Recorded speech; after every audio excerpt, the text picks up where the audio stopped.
Did you know that two patients with the same blood volume can have very different preloads?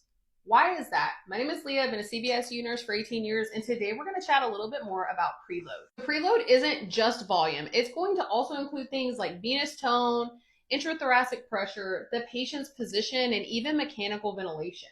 So, of course, blood volume is going to be a big influencer of your preload, but we also have to consider things like atrial contraction. We call that our atrial kick, and it makes up about 20% of the stroke volume that we're going to have.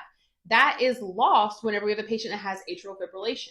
Another thing that can greatly impact preload is where the fluid is distributed in the body. So, what we mean by that is yes, we hope to find tons of fluid in the vascular space in the blood volume, but we have a lot of patients in ICU settings that we're going to find that fluid in other spaces.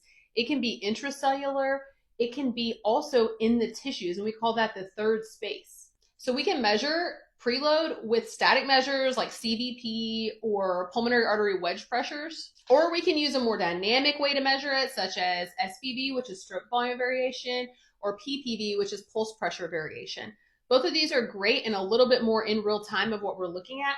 However, they're really mostly able to be used in patients that are mechanically ventilated and that have a regular pulse, so no patients with AFib. Remember that whenever we're talking about preload, up to a point, the more stretch that we have, the more full that we have, the more we can stretch, right? Up to a point.